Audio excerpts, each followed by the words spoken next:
ಅನೈತಿಕ ಸಂಬಂಧ ಹೆಂಡತಿ ಸ್ಟೇಟಸ್ ಇಟ್ಟಿದ್ದವನನ್ನು ಕುಡುಗೋಲಿನಿಂದ ಕೊಚ್ಚಿ ಕೊಲೆ ಮಾಡಿದ ಗಂಡ.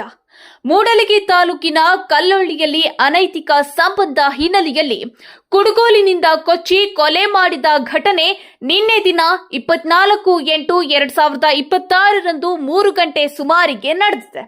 ಕೊಲೆಗೀಡಾದ ಮೃತ ರಮೇಶ್ ಹನುಮಂತ ಬಂಡ್ರೊಳ್ಳಿ ಸಾಕಿನ್ ಗುಜನಟ್ಟಿ ಈತ ಕೊಲೆ ಮಾಡಿದ ಆರೋಪಿ ಬನಪ್ಪ ರಾಮಚಂದ್ರ ವಡೇರ್ ಇವರ ಕಲ್ಲೊಳ್ಳಿ ಹದ್ದಿಯಲ್ಲಿರುವ ಜಮೀನವನ್ನು ಪಾಲಿನಿಂದ ಮಾಡಿರುತ್ತಾನೆ.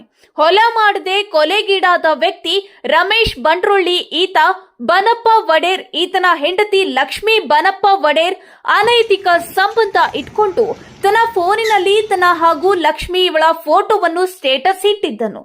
ಇದನ್ನ ನೋಡಿ ಬನಪ್ಪ ಬಂಡ್ರೊಳ್ಳಿ ಈತ ಸಿಟ್ಟಾಗಿ ರಮೇಶ್ನನ್ನು ಕುಡುಗೋಲಿನಿಂದ ಕುತ್ತಿಗೆಗೆ ಹಾಗೂ ತಲೆಗೆ ಕಡಿದು ಕೊಲೆ ಮಾಡಿದ್ದಾನೆ.